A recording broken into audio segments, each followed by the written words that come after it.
Morning. How are you? Good morning. Richard, how are you? Morning, Chairman. How are you? Good. Good. Thank you. Jeff's running late. Okay.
Good morning, ladies and gentlemen.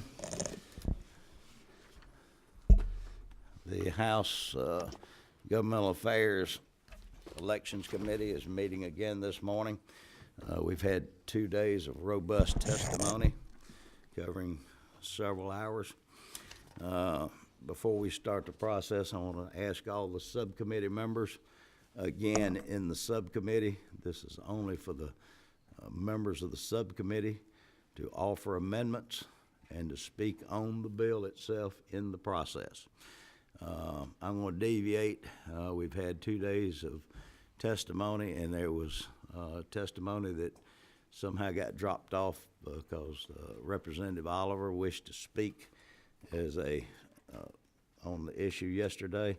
She was gone whenever we finished up. So, Ms. Oliver, and are y'all speaking in tandem on this? If y'all would, go up, have your piece, and we're fixing to move on. While they're getting ready to speak. Are these comments, Mr. Chairman? Yes, these are comments in their role as a legislator and as a citizen. Thank you, Mr. Chair. Thank you, members of the committee. Now, excuse me 1 second, yes. if I may. Sure. To the committee members, if you have amendments, be sure you got copies of the amendments. All right, go right ahead. I'm sorry. Oh, thank you. Be recognized, please. Yes, sir. Thank you. Just to our fellow legislators, are these comments that we can expect to hear, given the outcome of this, today in sub as well as full? I would like to give these comments both in sub and full, depending on the outcome of what happens this morning. Then I'm going to ask that let's touch base when the meeting's over. Sure. Given certain time considerations. Thank you, Mr. Chairman. Thank you. Go right ahead. I'm sorry. Thank you, Mr. Chairman, and thank you, members of the committee. I know it's been, the last 2 days have been long, and we've heard a lot of testimony on this bill. I'm here this morning to speak specifically about Section 6 of the bill, which addresses Georgia's exact match policy. First, we know the exact match policy has an extraordinarily high error rate because it relies on the work of county election officials who input voter registration data into the match system. And so these errors can happen not only by the person filling out the form themselves, but also by the election officials. Lines 123 to 127 address data errors, but it simply cannot guarantee any safeguards about that type of human fallibility. The language doesn't provide any guidance on how each of the 159 counties will implement this review process, which opens the door for inconsistencies and variations. Further, there's no oversight by a central body, and there's no way to ensure this accountability. The language in the bill is also unable to address mismatches that occur within the Department of Driver Services or the Social Security Administration, whose departments are subject to the same data entry errors. We know that the legislation disproportionately impacts voters of color, with African American voters constituting 70% of pending registrations, and Asian Americans, Latino, and African American voters constituting 80% of pending registrations. In fact, as we were sitting up here the last 2 days, I happened to notice our subcommittee assignments in our folders, and if you turn your attention to that, you can see that my last name is misspelled, as well as Representative Shannon's first name. I happen to be Asian American, and Representative Shannon happens to be African American. As the legislation is written, if applicants do not cure the no match results, they're simply removed from the registration rolls entirely after 26 months. This simply means we're continuing the process of purging voters from the rolls, and we're putting the burden solely on the voter to fix it. In this particular case, 26 months is a much shorter time frame than in relation to Section 11, which is a good faith effort to extend the time frame in which inactive voters are kept on the rolls from 3 years to 5 years. If you pay attention to line 153 to 157, that does in fact provide a timeline for notice to the applicant. However, there are limitations to that notice, with the exception of Gwinnett County, who must provide that notice in Spanish, because all of those notices are sent out in English. So this doesn't adequately address the needs of non-English speakers and it's a logical assumption based on the high number of pending registrations that there are limited English proficient applicants who are impacted by this. An example would be somebody like my mother, who came to this country as a refugee when she was 30 years old, and she had to learn how to read and write English as her second language. Her proficiency is such that she can register to vote, but if she received a notice in English saying that her registration was flagged due to an exact match issue, she would not understand that implication. So what message are we trying to send when we enact policies like this that have such inherent flaws? I want to provide some context on how our constituents are affected by this policy. Currently, there are over 50,000 voter registrations in pending status. Nearly 10,000 of these are in Republican-led districts, and the remaining 45,000 are in Democratic-led districts. Every single one of our 180 districts has voters who are currently in pending status due to this policy. Now, District 21 has the lowest number with 20 frozen registrations. Can you help pass these out, Mary Margaret? And District 57 has the highest number with 2,980 frozen registrations. My own House District 89 has 850 registrations in pending status. I provided you with the numbers of the constituents in your respective districts that are impacted by this policy, which is being passed around right now.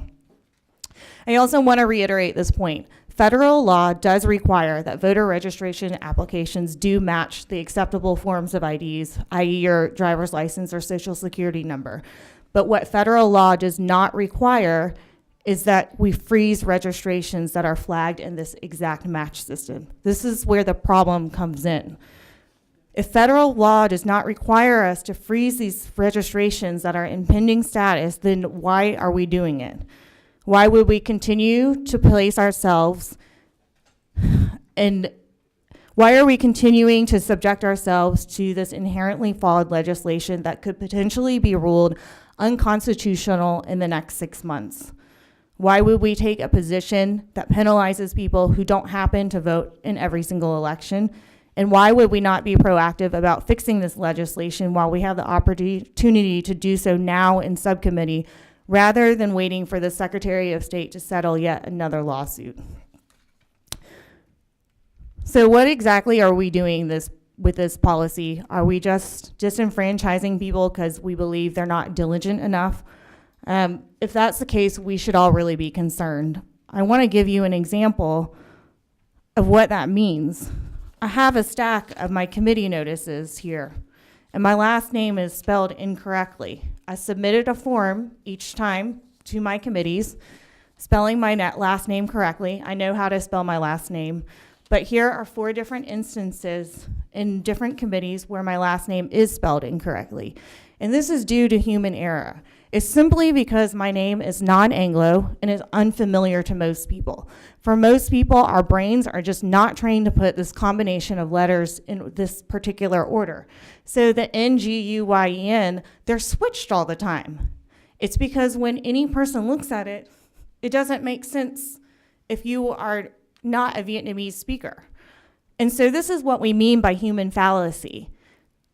This cannot be guaranteed that it will be corrected by a review process, which is likely another human being looking at the same name and not recognizing that fallacy, because that's just simply how our brain works. And so when we ask the question of diligence, is it the person who's inputting the name that's not being diligent, or does it mean I'm not being diligent enough? Fortunately, we don't have to make that assertion. We don't have to answer those questions, because we know that this legislation is rooted in human fallacy, and we can fix that. So we have an amendment prepared in order to address this, which is sitting in an envelope on everyone's desk. I don't have the number, the reference,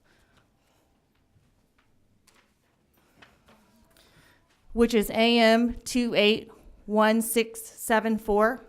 What this simply does is it enables a voter to register, and then if for some reason they are flagged in the exact match system, They simply go to the polls and they show their IDs as we normally would to verify their identification, instead of placing them in frozen pending status and endangering their ability to vote if they don't fix that within that 26 months. Thank you. Thank you, Mr. Chairman. It's a little unusual for me to be testifying to my own committee, but I wasn't certain how this would proceed this afternoon, and I wanted to take an opportunity to speak briefly also on the issue of exact match. You are making a decision, apparently, it looks like, a decision to spend $50 to $100 million in addition to what other states are typically spending in relation to solving the new machine issue. It is agreed upon we need new machines. It's simply not agreed upon as to what we have to spend in order to assure people a fair opportunity to vote. Secondly, in addition to choosing in the public to spend $50 to $100 million in excess of what other states are spending for the same adequate service, you're choosing not to listen to voters. And you may think that the voters who are unhappy with the machine scanner and wish to give a handwritten ballot to insert then into the machine are people who are all activists or all demonstrators or people who are in some way politically active. The main thing I want to say to you is that in my district, people who are totally apolitical, they are not activists, they don't come to the Capitol to testify, they don't demonstrate, but in the CVS, in the dog park, in the book club, I am approached regularly by people who tell me, educated people who vote, who tell me they no longer trust their vote. They hand me things like this in the book club about how their absentee ballot was mismanaged by the DeKalb election office. They tell me that they don't feel like their vote is counted and they don't feel like they can trust. That is the first time in my political life that that has happened. And I want you to understand that that's a significant part of the reason that I've spent many hours here listening to this testimony. I also want to tell you about the opportunity I had to go to one of the federal court hearings, specifically the lady Rhonda Martin who testified yesterday in the Gwinnett County case that focused on many things but also mismatched signatures. When I have time and I'm free, I like to go hear the real federal court arguments. People who are very smart and very prepared and who understand the legal issues far in excess of the way I do.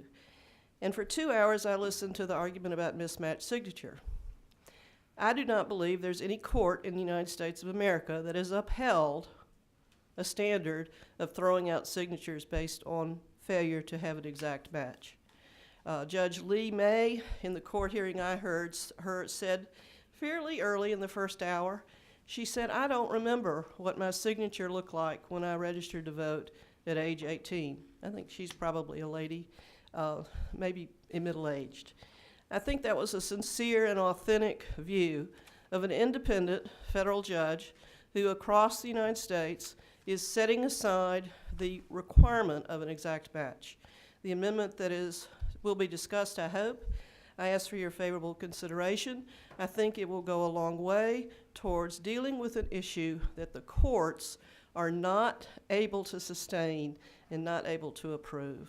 Thank you, Mr. Chairman. Thank you, Representative. All right, ladies and gentlemen of the committee, you have before you today House Bill 316. Now, before we move forward, I want everybody to look in their folders. I want to be sure that we have all the proposed amendments in front of you. And I've got these in numerical order. We have an Amendment 1674, 1677, 1678, 1679, 1680, 1682, 1686, 1688, 1689, 1690. Now that's what I have. Is there any? You could check if all the members of the subcommittee could check their folders to be sure. So it's just, it wasn't in their folder because this is from Fleming, I beg your pardon? the 1686. 1686. I have that. Right, I'm just saying for all of them, it's not in their folder, it's separate. Beg your pardon? They just don't have it in their folder, it's separate. Right. That's why they might be confused. Yes, sir. Mr. Chairman, this goes to how you want to handle the procedures of amendments this morning. Ledge Council is a little backed up, and they are actually combining two amendments for us as we speak, but they're not going to get it to us in time. However, we can get to the same point by, if the subcommittee chooses to offer one amendment I could give to you and pass it, I could simply offer my second amendment, which is going to amend the amendment. And will be clear when I do that, but before I go down that route, I was going to ask the chair, is he amenable to considering that? And my purpose being is that if he's not, I'm just going to offer one amendment and save the second one for full. I think it will be Which clear. amendment number would you be referring to? The one amendment you have in front of you is the Turner-Fleming amendment. It's AM 281686. I withheld the second amendment, which is really definitional changes and clarifications that we can explain that they're not going to affect the substance of the bill, but actually help with some clarity. You don't have it yet. I didn't pass it out until I asked the chairman the question I'm asking now, not to cause any more confusion than necessary. As I understand, what you're saying is, on Amendment 1686, the Turner-Fleming Amendment, you have another amendment that would amend this? The way it would proceed, Mr. Chairman, is that the one that I haven't passed out yet, I would ask that it be considered first. If passed, then I'm going to offer the Turner-Fleming Amendment, which actually adjusts the amendment I offered to you as well. Do you have copies of that amendment? I have it right here, plenty for the whole committee, yes, Would you sir. go ahead and distribute that? Yes, sir, I will. And I'll put that one in, I'll inject that in order before the 1686. Yes, sir. All right. Do we have any of the subcommittee members that have any other questions on the process? If not, while this is being passed out, and this, I'm not sure of the number, but if you'll inject this amendment that's being distributed, put it between 1686 and 1682. Just put it right in between, and we'll take them in that order. That being said, what's the will of this committee? Do I have a motion? Do pass, Mr. Chairman. We have a motion do pass and a second. Very good. The bill is on the table. All right, Mr. Fleming, as the author of the bill, do you have any last comments before we get into the, Mr. Chairman, very briefly, I want to thank the members of the subcommittee for the time that they spent on this. The bill that you have before you is not something that just happened this session. It's something we've been working on for over a year now. It makes substantive changes to our elections code, which I think are beneficial. It provides the groundwork to begin purchasing of new voting machines in the state of Georgia. And I believe it's a step in the right direction to make sure that we keep the right to vote in Georgia, something that works well. So I would simply recommend to you, Mr. Chairman, that we move ahead with the amendment process. And of course, I have thoughts on them, and I would appreciate if the committee members, subcommittee members would consider that as we go through it. thank you very much. All right, committee, we have on in front of you HB 316 with a stack of amendments. Unfortunately, these amendments are numbered, but they aren't signed by the author. We have in front of us AM 281674. Who proposes this amendment? Mr. Trammell, would you explain your amendment, Mr. Trammell? Thank you, Mr. Chairman. And Mr. Chairman, for your information, I believe all the unsigned amendments in the folder are going to be ones that I'll offer for reference this If morning. you would reference them when I call the numbers, and I'll Happy to do that, Mr. Chairman. AM 281674 is an amendment that addresses the exact match situation to which Representative Wynn testified this morning. Representative Oliver referenced in her testimony, and we heard some testimony in the proceedings over the last 2 days.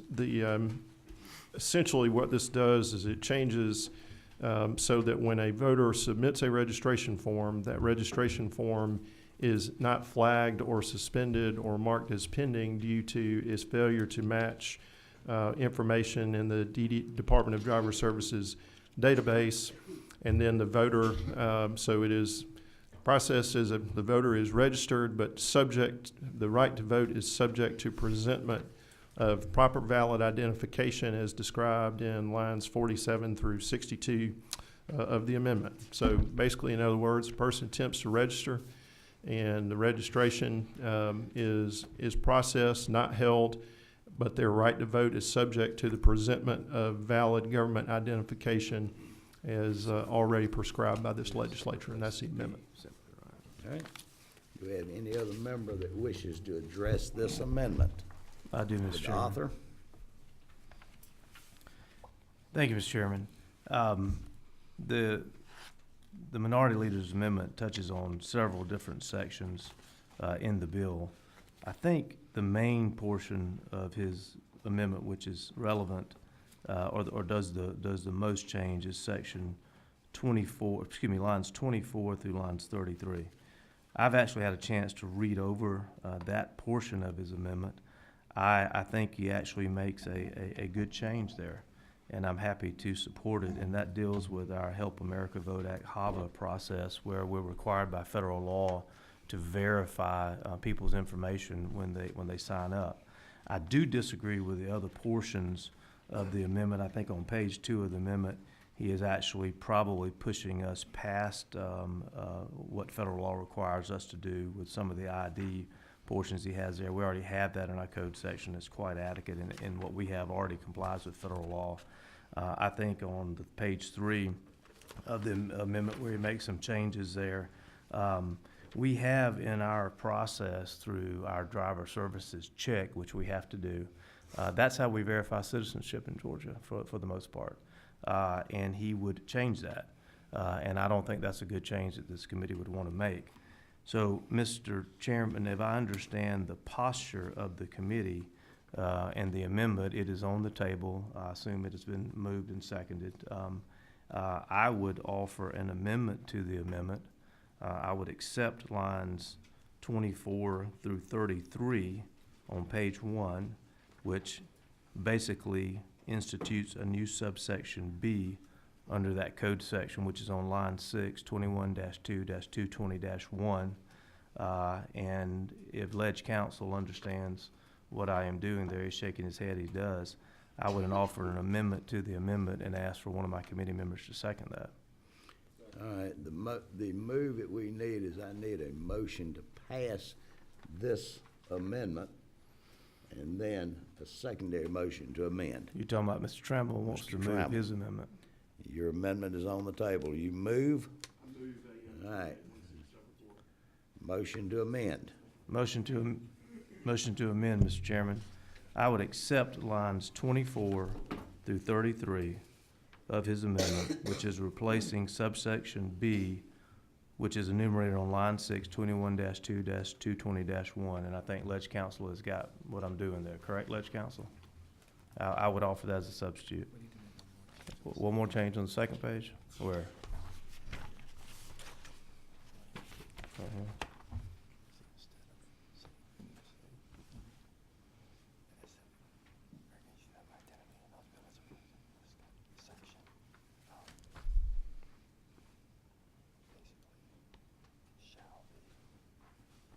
We're not including any of this.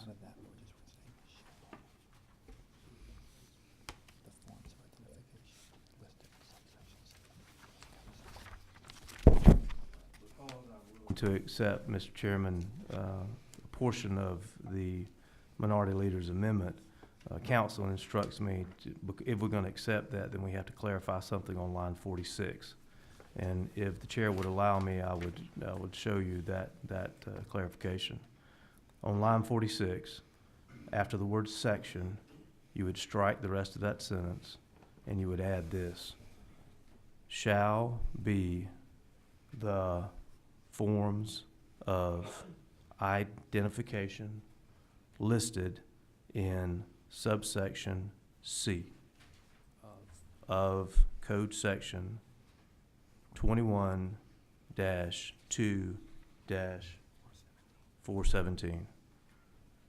If I may, Mr. Chairman, ask Ledge Council if you got that. Did I talk slow enough? All right. All right.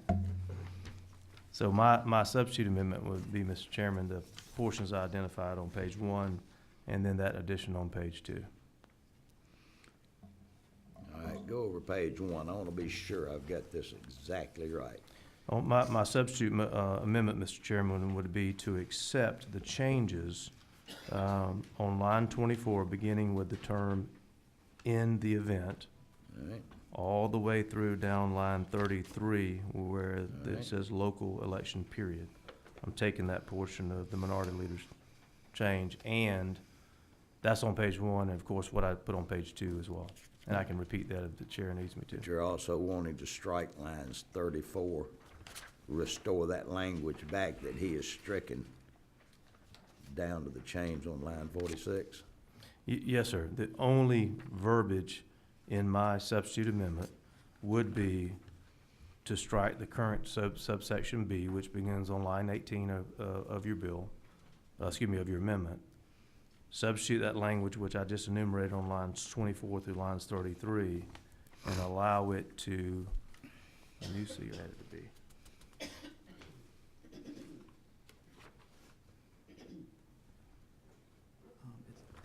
This is basically a new C. So take the whole new C and let it be this right here.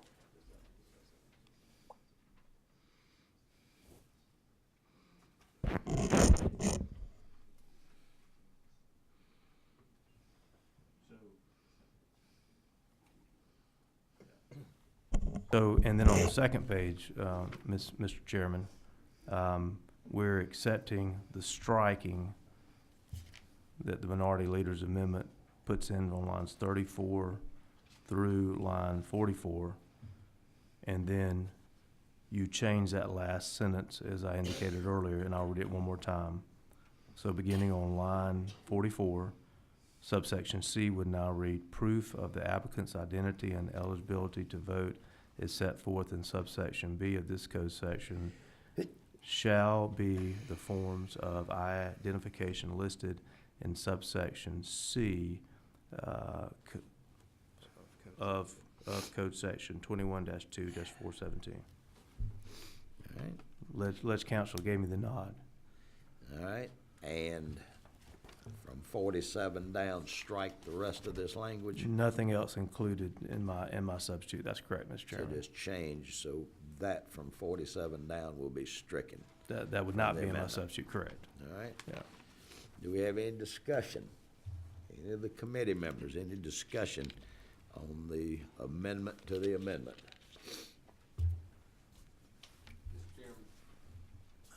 Hold on, let's see. Yes, sir, Mr. Williams. Mr. Chairman, just to be clear, I would appreciate one more time you Yes, sir. walking through from line 1 down, what stays in and what comes in and what Absolutely. leaves. Here's what stays in. The only thing that is in my substitute is what begins on line 18 with the subsection B, just the subsection notification, and then your first words are gonna be on line 24 with the word "in the event that," accepting everything down to line 33 until the period. Then over on the second page, I'm accepting his strike of subsection C for new language, and then I'll read it one more time. It begins on line 44. Subsection C would now read, "Proof of the applicant's identity and eligibility to vote is set forth in subsection B of this code section shall be the forms of ID listed in subsection C of the code section 21-2-417. And of course, Representative Williamson, what gives me confidence is that not only do I think I know what I just did, but Legislative Council says he understands what I just did. All right. Mr. Trammell. Thank you, Mr. Chairman. And Just want to ask if the, and I appreciate the gentleman's amendment. Just want to ask if it's your opinion and belief that with the language as amended, if someone were in the situation that was described in testimony today, would the effect of the amendment as amended be that essentially the person's registration would be processed subject to their presentment of ID? To the minority leader's question, I think I understand your question. You're referencing back testimony that was had, and it was a lot, but here's what I believe it does. What this section really goes to is something that we refer to is verification of the registration. And what it allows, very similar to what we have in current law, but simply clarifies it, that if there's a problem with your registration, you can bring in, generally speaking, or show your ID in some format, and if that matches up, if that is correct, then your registration process is fixed. So I'm accepting what I believe is the minority leader's clarification of that process, and I think it improves it, quite frankly. And I appreciate his language there. Good. All right, any other discussion? All right, you have before you an amendment to the amendment. Motion? Second. All in favor of the amendment to the amendment? Aye. Opposed? Moving to the amendment as amended. Point of information, Mr. Chairman. So at this point, if we vote yes on Mr. Trammell's amendment, it actually is my substitute amendment. Is that correct? That's exactly what we've just passed. Yes, sir. Is we've passed the amendment to Mr. Trammell's amendment. So if people now agree with the change I made, they would vote yes. That's exactly right. All right, thank you. Now, before you have the amendment to the amendment of 1674. Motion. Second. Second. All in favor say aye. Aye. Opposed? The ayes have it. Thank you. Thank you, Mr. Chairman, and thank you, Mr. Trammell. You have before you Amendment AM 281677. Would this be Mr. Trammell's? It is, Mr. Chairman. All right. Would you like to address it? This is a very straightforward amendment that just changes one word that is presently, it's in line 890 of the bill. Presently under the law, the requirement is to provide the term reasonable notice about the availability of advance voting. And this, of course, reasonable notice is a standard and not a rule. So this amendment changes from a reasonable notice standard to putting a bright line rule in place that notice would be provided 14 days prior to the period of advance voting. Discussion, Mr. Chairman. Yes, sir. Mr. Chairman, I appreciate the intent of the minority leader's amendment, but I'm going to ask the subcommittee to oppose it, and here's why. I think his intent is good, but he's actually doing the opposite of what he intended. Think about it this way. Right now, our law is in front of you, says that if you're going to have early voting place, you have to give reasonable notice of that early voting location. He's changing that to 14 days. He thinks he's actually helping the situation. I think he's making it worse, and here's why. Let's say that you do have an unexpected, very large turnout like we had in the last election, and you are Columbia County where I live, and you got 2 early voting locations, and the voting director says, you know what, this first week has been overwhelming. I have the ability to open a 3rd location. Well, if we accept his amendment, you can't do that because she would have had to have given 14 days notice before early voting began. Under the current law, she only has to give reasonable notice, and reasonable notice would be that day she decides to open it because of the greater turnout. So I appreciate the intent of his amendment, but I think it actually heads in the opposite direction, and I would ask the committee members to vote no. Mr. Trammell? Well, Mr. Chairman, I would move the amendment to get it in the procedural posture and then be prepared to offer an amendment to the amendment. So be it. Move the amendment AM 281677. We have a motion. Do we have a second? Any amendments to the amendment? Mr. Chairman, I would offer an amendment to the amendment to say no later than 14 days. Understand this doesn't necessarily address specific to the gentleman's question, but So no later than 14 days prior to the period of advance voting. Discussion. If I may, Mr. Mr. Chairman, his Chairman. wording still has the same problem. You're restricting somebody from opening an advanced voting after advanced voting has begun, and that actually would help voters if you needed more locations. So I would ask that you reject it. All right. Let's see, did somebody, Mr. Turner, did you wish to be? Wait, all right. We have a motion to amend the amendment. Do we have a second? We do have a second. Any further discussion on the amendment to amend?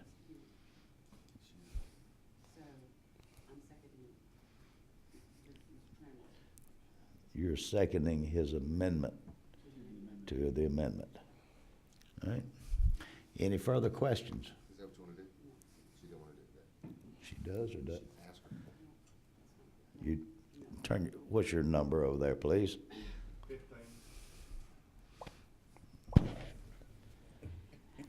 No, sir, I withdraw the motion. Last chance. Do we have a second to Mr. Trammell's amendment to amend? Mr. Chairman, I'll spare the committee the misery. I'll withdraw the amendment to the amendment. Thank you so much. You're withdrawing the amendment to amend. That's correct, Mr. All Chairman. right. Do we have a second on the amendment? Yes. We have a second on the amendment. Any further discussion?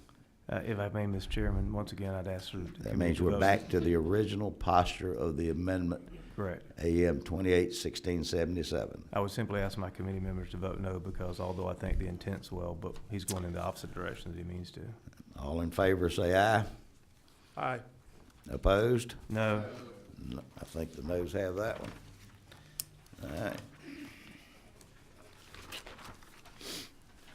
Next amendment, AM 28-1678. Mr. Trammell, this yours? It is, Mr. Chairman.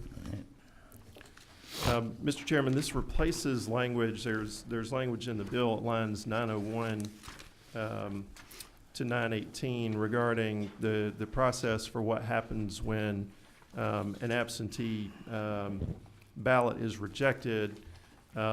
The effect of the amendment is basically that it provides that a ballot that's reviewed will not be rejected by a technicality if the Board of Registrars can determine and they're satisfied that the ballot is legitimately the ballot of the qualified elector. And then in addition, it sort of provides a more robust attempt to notify provision in the event that they are trying to get the elector that they have to make an attempt by telephone, by mail, or email to the extent they have that at least 7 days prior to give them an opportunity to correct the problem.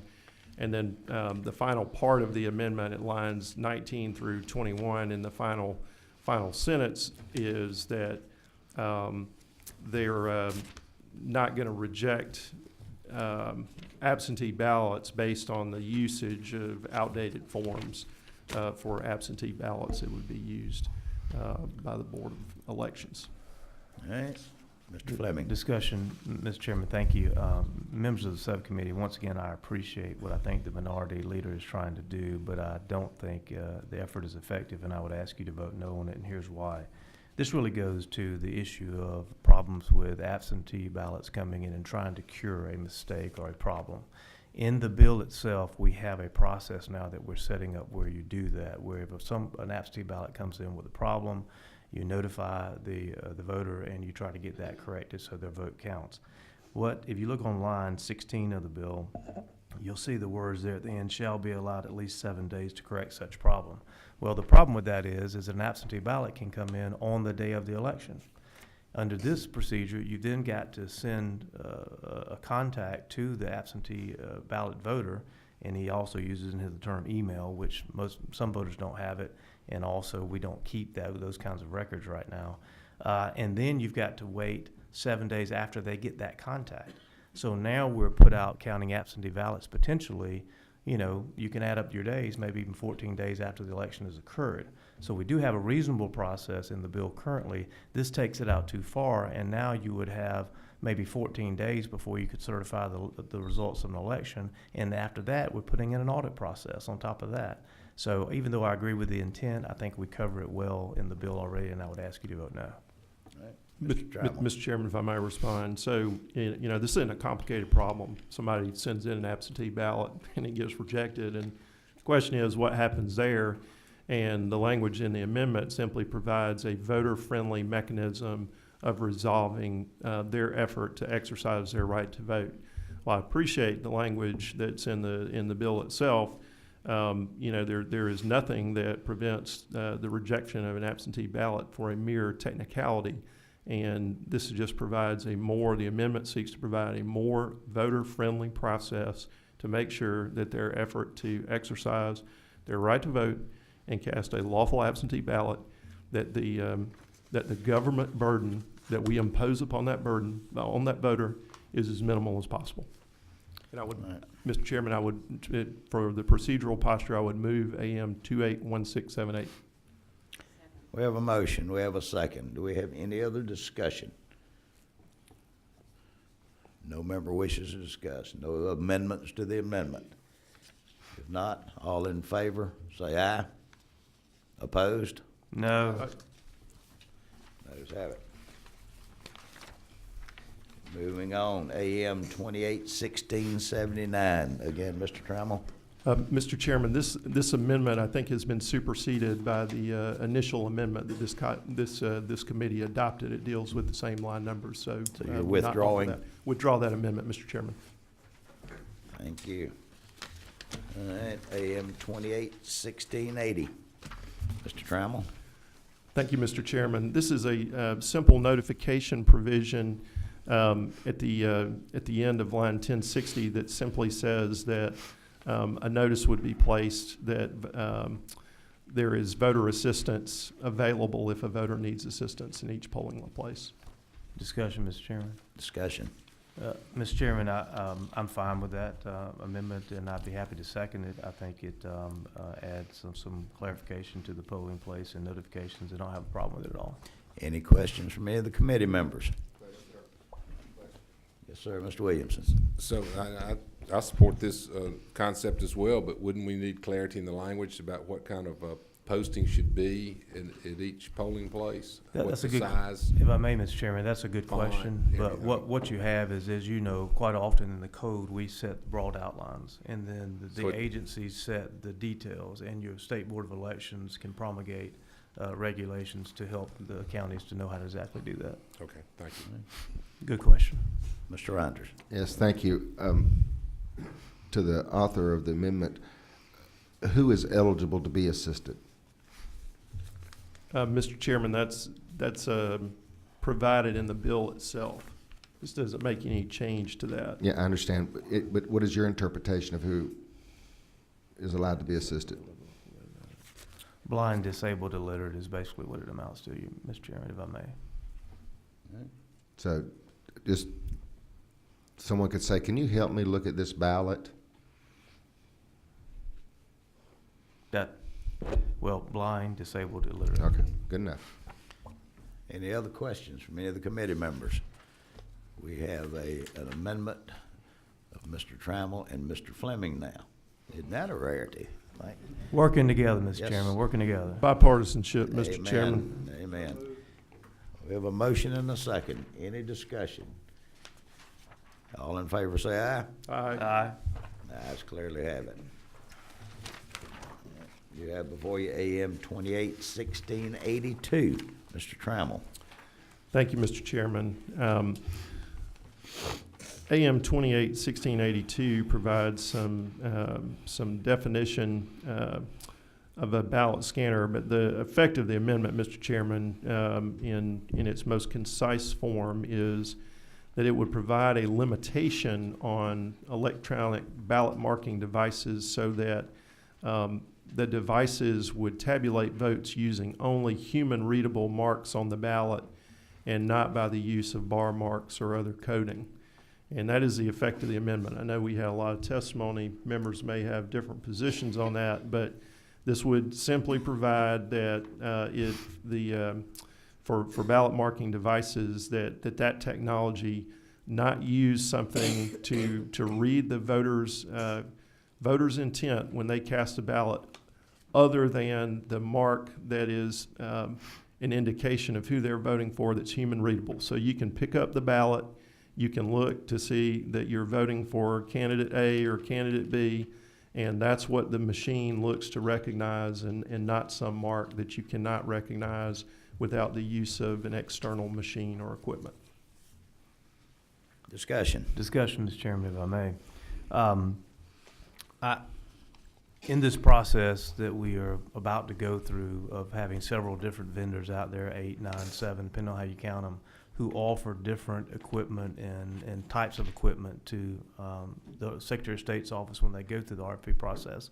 I have taken the position, I've talked with several of you about it, my goal is not to eliminate any of those vendors for the most part from the process.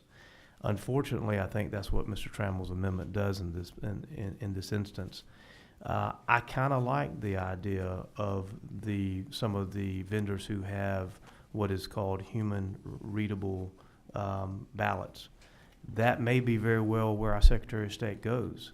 But if we put language in the code which leaves them one vendor possibly to go with, then we have just told that vendor, you pick the price of how much you want to charge us. We have no other options.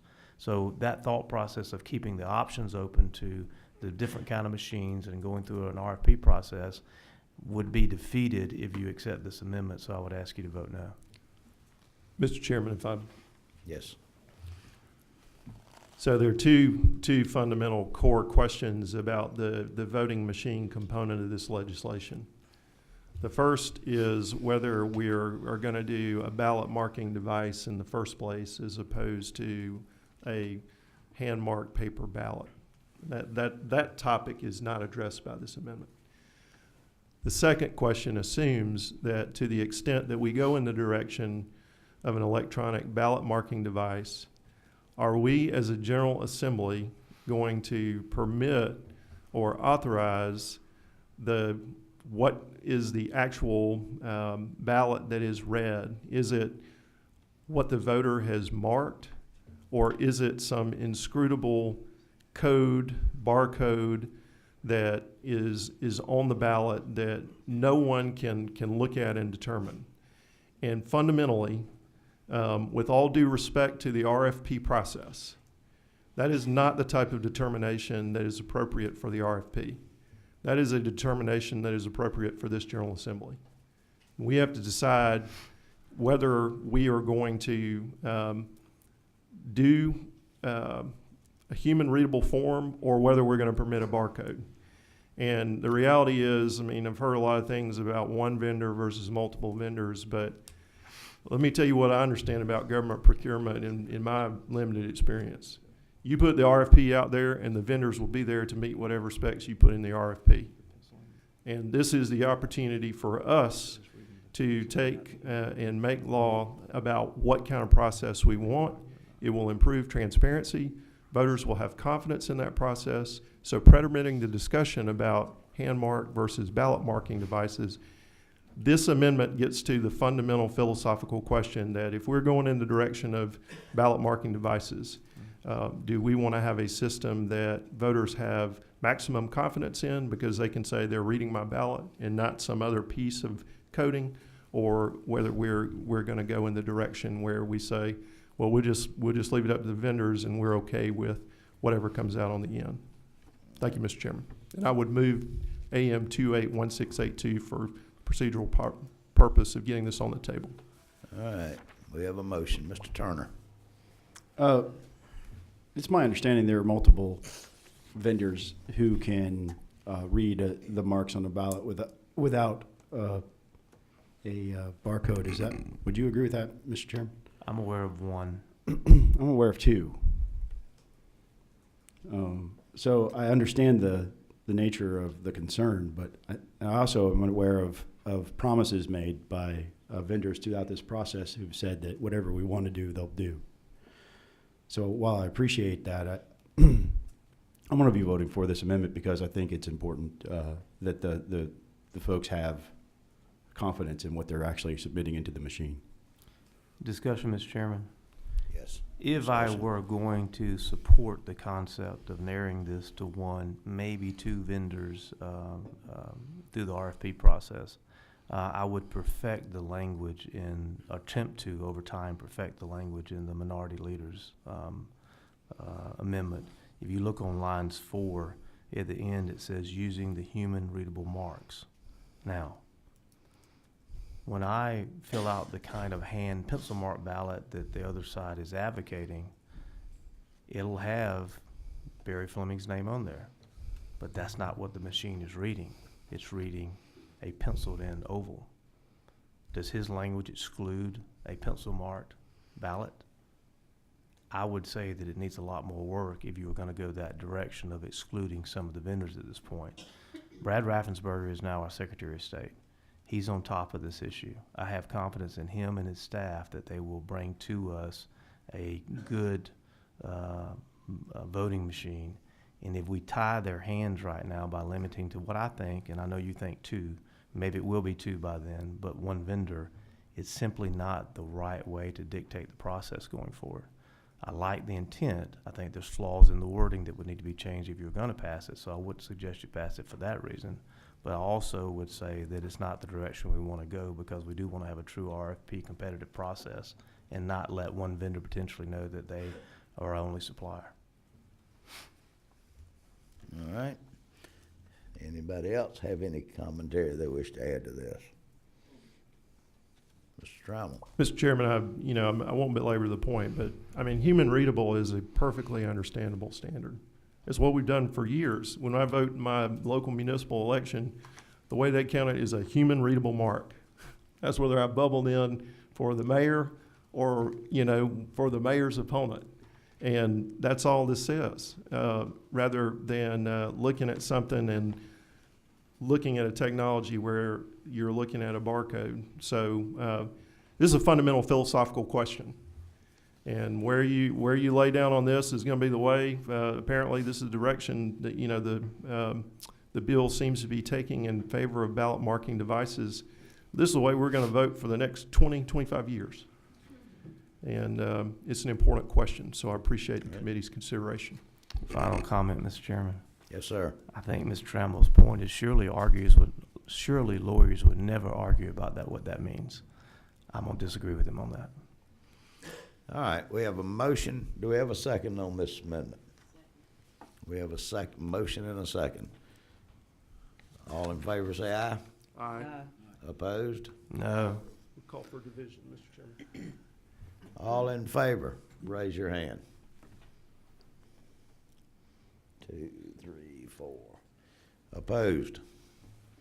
1, 2, 3, 4, 5, 6. Fails.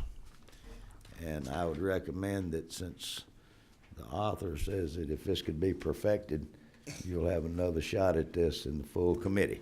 Thank you, Mr. Chairman. And I would encourage you to try to work with the author to perfect that language. You have in front of you AM 28-1691. Mr. Trammell, is this yours? It is, Mr. Chairman. 1691. It's out of, happy to take it up, but is this I'm sorry, this is not mine. This is Representative Fleming's. All right, I'm sorry. Mr. Fleming. Mr. Chairman, here we are in that point of the discussion that I talked about when we began, that if we do pass this amendment, then I'll be asking to pass the Turner-Fleming amendment, which would amend this amendment because of a lack of ability for Ledge Council to get it ready for us. Mr. Chairman, what you have in front of you in AM 28-1691 is what I would call clarification and definitional changes. There's an organization out there called Verified Voting that has been very helpful in this process in some instances. They went through this bill. They said, I think if you word it here better about what certain definitional terms are, it would help, particularly the risk limiting audits in lines 14 through line 22. So I think it makes no substantive changes, but it does clarify some definitional changes, and I would offer Amendment 28-1691 to you.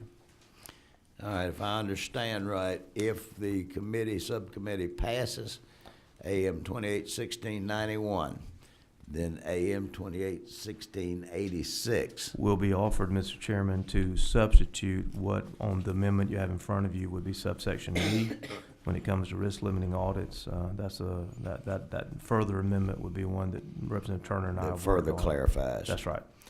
All right, do we have any questions of any of the committee members? Do I have a motion Move. and a second? Any amendments to this amendment? There are none. All in favor, say aye. Aye. Opposed? For- Ayes have it. For clarity, would you like me to move on to that amendment, Mr. Chairman? That one will be the next one coming up. The next one you have in front of you, Mr. Chairman, is the Turner-Fleming Amendment, which is AM 281686. What that does, Mr. Chairman, it adds an extra sentence beginning on line 8 to our risk limiting audit process.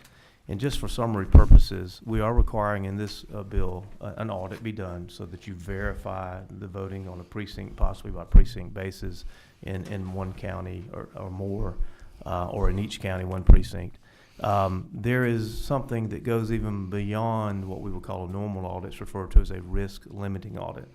Representative Turner has worked diligently on this issue, and I appreciate his efforts. There's only one state right now that has perfected this risk limiting audit. If I were sitting here and talking to an accountant about a business, I think they would call that a forensic audit, a really deep dive. It's a little difficult to implement. You kind of need to know what kind of machines you're working with, how your election workers are able to cope with all the changes, and then let our Secretary of State and our State Board of Elections come up with some regulations and rules about to implement this further type audit, a risk limiting audit. And what the original amendment did is it says basically that the Secretary of State will work on a pilot project, and he will try this in one or more jurisdictions in the state. And if successful, the language that Representative Turner asked me to add was that I would, that if successful, determined by the Secretary of State, we would implement it statewide by the date that is mentioned on line 11. So I would recommend it to you as a good amendment. Representative Turner has challenged me. He's broadened my thought process in this area, and I appreciate his efforts. And it was important to me that we went over his support for this bill, and he and I had the discussion that if we would do this, he would, and I'm very happy to offer it to you at this point. Very good. We have a motion. Do we have a second, Mr. Trammell? Second. Thank you, Mr. Trammell. We have a motion and a second. Any discussion? If you don't mind, Sure. Representative Fleming, I am not a lawyer, but if, walk me through, so we're going back to lines 1274 and striking 1274 through 1279, and then inserting AM 281686, beginning with subsection D. Is that correct? No, sir. The first amendment we passed before that we're discussing the one we did now Okay. made changes to lines 1270 through 1279. Is that what you said? Yeah. Yeah, I'm with you now. Okay, Thank you. and so we're fixing to change some of that beginning on line 41 with this new portion that Representative Turner has asked us to consider. I'm with the author now. Thank you. Basically, we're amending an amendment to an amendment. All right. Do we have any discussion? Yeah. No further discussion? All in favor say aye. Aye. Opposed? All right. You have before you AM 281688. Would this be Mr. Trammell's? It is, Mr. Chairman. Thank you, Mr. Chairman. AM 281688 is a change from the language that's in the bill. Essentially, it would provide that we tabulate the number of machines per polling place as opposed to precinct. I think the even distribution, I think that's the intention of statute, but that's not the way it plays out at the moment. The second change from the bill is that it would leave in existing law the number 200 electors as opposed to, as the bill contemplates, going to one machine per 250 electors.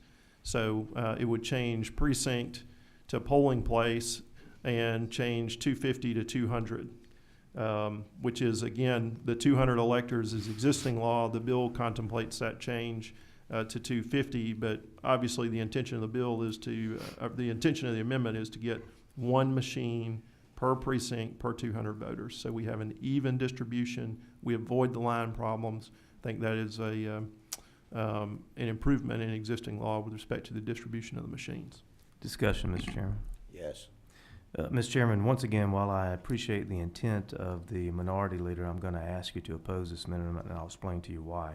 What we're really getting to is how many machines do you need per polling place or precinct. Right now in the current law, it does say 200. We're going to 250 in the new bill that you have in front of you, and this would change that. Well, why did we set it at 250? For several reasons. Number one, if you see actually what our counties are using now, the 250 number is a one-for-one match. That's what we're doing currently. The other thing is that the new machines that we're proposing, ballot marking devices, can actually be used in advance voting and day of voting. The old DREs, which the 200 standard was put in for, can't be used for both because when you use them for early voting, they contain the votes. That will no longer be the case. So even though we're going to give them the same number of machines out to the counties as they currently have, they're actually going to have more machines available for on election day. So the 250 standard was calculated to meet the current need, match what we have. And here's the important thing. If any county, and they do this sometimes, thinks that whatever the state buys for whatever reason is not sufficient, which I think they will think is sufficient, they can buy more machines. That's exactly what's happened in the last 20 years. My county grew from 70,000 people to 150,000 people. My county bought more voting machines. My point is the 250 standard is correct. It's been analyzed. It is actually going to give us more machines than you have now, and I wouldn't change it because it throws the math off if you do. And although intent is well, it's not going to accomplish, I think, something meritorious. I'd ask you to oppose the amendment. We have a motion. Motion moved to We have a second. Motion and a second. Any discussion? All in favor say aye. Aye. Opposed? No. I believe the noes have that one. All right, you have in front of you AM 28-1689. Mr. Trammell? Thank you, Mr. Chairman. This is a provision that addresses the issue. There was testimony about the Secretary of State's office becoming a member of the Electronic Registration Information Center, or ERIC, and I think that that's a good thing. The only thing this amendment does is in the bill as it stands now, rather than say ERIC, it says become a member of a non-governmental entity whose purpose is to share and exchange information. So I think that the clarity and accuracy of exactly what we're doing is necessary. That's what this amendment provides, and to the extent that we ever wanted to do something different than ERIC, we would need to come back and change that, and I think that's the way it should be. That should be a decision for the General Assembly. All right, Mr. Turner? To the minority leader, what happens 5 years from now when ERIC is not the best thing or best option?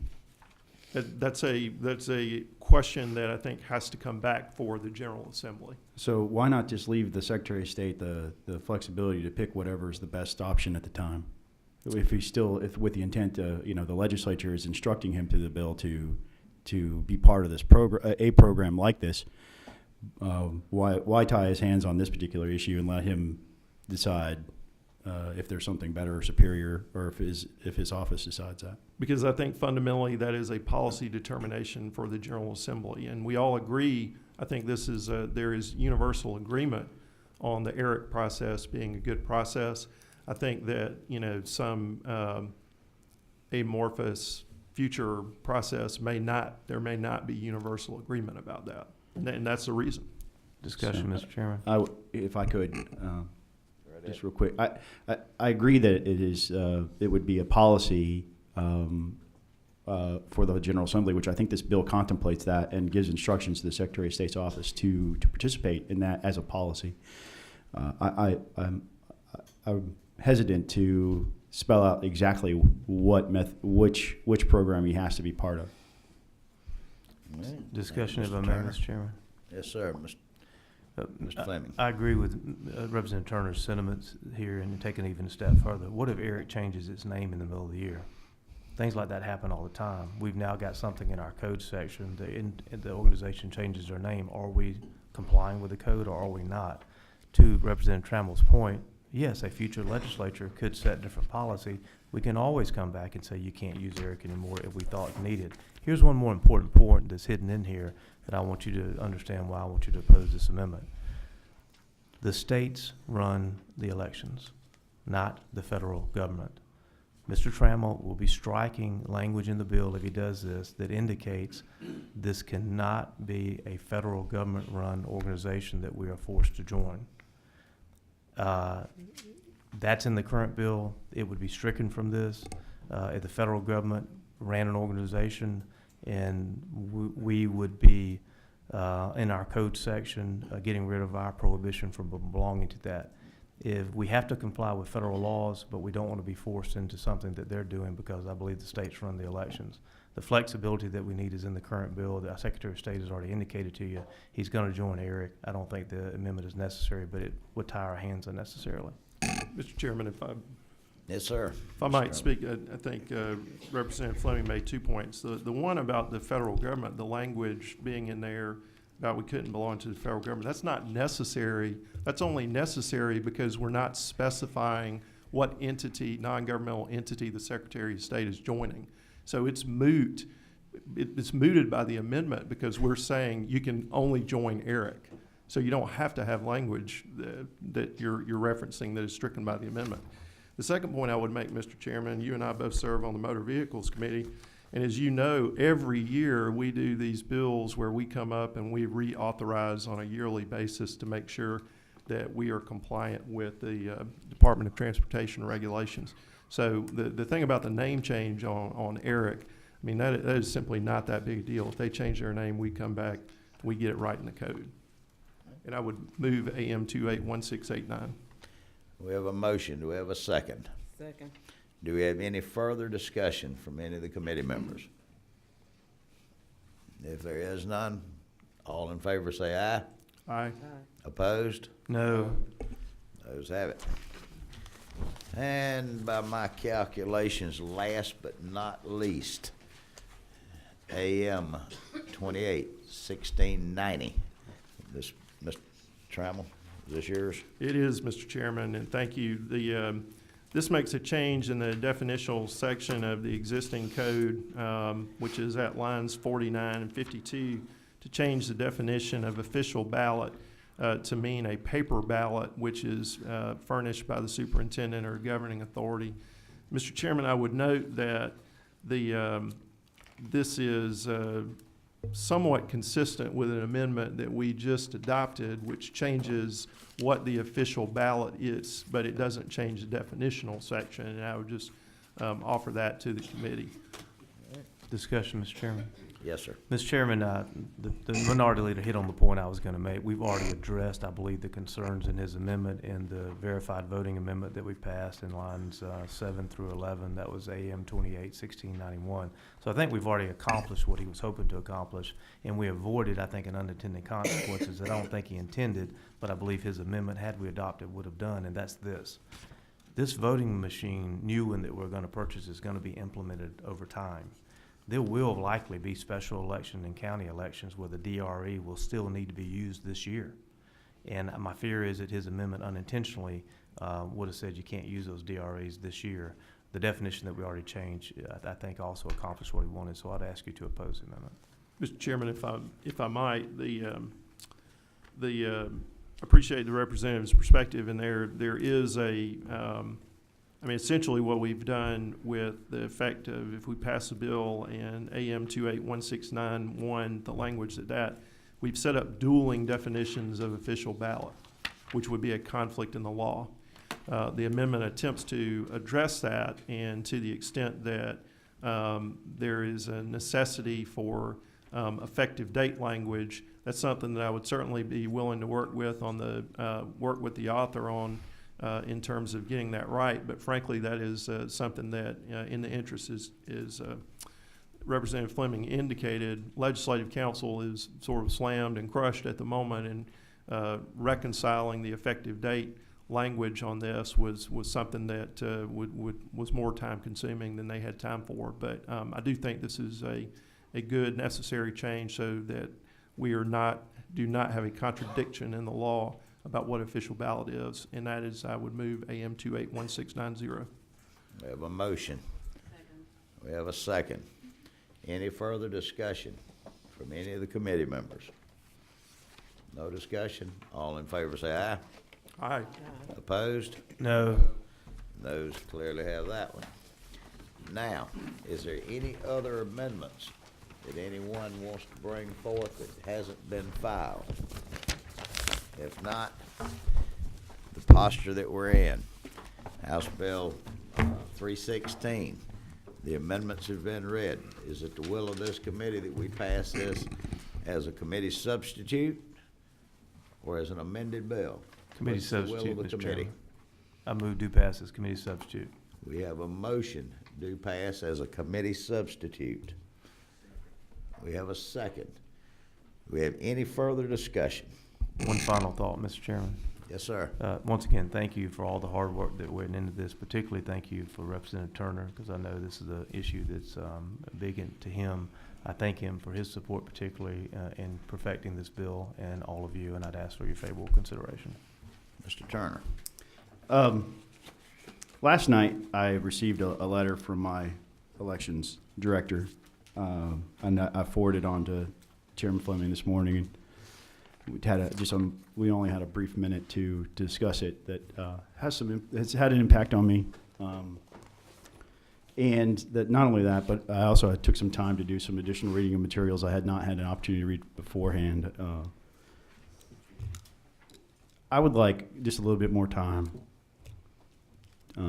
to consider some of the other implications I had not previously. And I'd like to move the table, if appropriate, Mr. Chairman. Well, we have a motion to table. We have a second. All in favor that this bill be tabled, laid on the table, say aye. Aye. Opposed? No. Is there any doubt? Do we need to have a hand vote? I believe the noes have it. We're back to the original motion.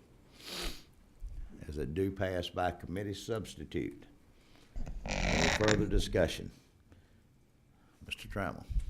Mr. Chairman, I want to thank you for the opportunity that you gave people to testify on this bill, and I won't belabor the point. I think as I said earlier, one of the philosophical questions in this is whether we're going to do hand-marked paper ballots or whether we're going to do electronic ballot marking devices. And I think the testimony from the cybersecurity experts is something that we should heed as a committee, and therefore I'll be voting no on this measure. All right. Mr. Williamson. Thank you, Mr. Chairman. And I too appreciate the chairman's effort to let the public be heard, but just because there are a lot of people watching this on the internet, and everybody's concerned about having safe and fair elections in Georgia. But is it not true, to the author of the bill, that this is just coming out of subcommittee and will be taken up in full committee, and this is just the first start of the entire legislative process to have fair, accurate voting in the state of Georgia, and this is just the subcommittee's recommendation to the full committee. Is that not true? I think it's absolutely true. As the chairman, as our secretary of caucus chairman, as our secretary of caucus treasurer understands, it's going to go to full committee. It's going to go to the House. It's going to go to the Senate. So I'm sure there'll be a lot more discussion in this process. Thank you for starting this process. Before I take the final vote, I'd like to make a comment. I want to thank the subcommittee members. I'd like to thank all in attendance. This was a very strenuous process. I want to thank all of the citizens that took time to come and to be heard, whether there was redundancy or anybody else, because they spoke with emotion and passion. I will say from my standpoint that I have, this has been quite an experience, but I'll also say that I have some concerns. I expressed some of those concerns yesterday, that I'm afraid that the partisanship of the last year has created a lot of problems. It's also made a lot of things known of flaws in the system. But it's also put forth an attitude to a lot of people that there are people out there that are plotting and strategizing against them. I don't see this. I saw the Secretary of State's office being criticized because they were the ones that are gifted and by legislative statute as the depository for the state election laws. But the one thing that I continue to be concerned about, when I continue to hear the word disenfranchisement or such words as that, they seem to be buzzwords that are tossed around. But at the end of the day, the actual voting, the actual handling of the election process is in the hands of the local elected officials. The local elected officials. And I don't think disenfranchisement and things like that, those words need to be clarified. That maybe there's errors, maybe there's mistakes by those local folks. I know that in my meeting with the 3 boards of elections of the counties that I represent, they didn't have any problems, but what they asked me for was one thing, that's uniformity. They know what the rules are, and they operate by the rules. And those registrars in Franklin and Hart and Madison County, they do it awful well. They go overboard to be sure it's done. But the only thing they ask for is uniformity. They know the laws, but when a judge is called in and in the spur of the moment, a judge changes the process, that affects uniformity. But the people in this legislature, no matter what their party is, they're not the enemies. We're up here to ensure a vital election. That being said, we have a motion to pass as a committee substitute, House Bill 316. All in favor say aye. Aye. Opposed? No.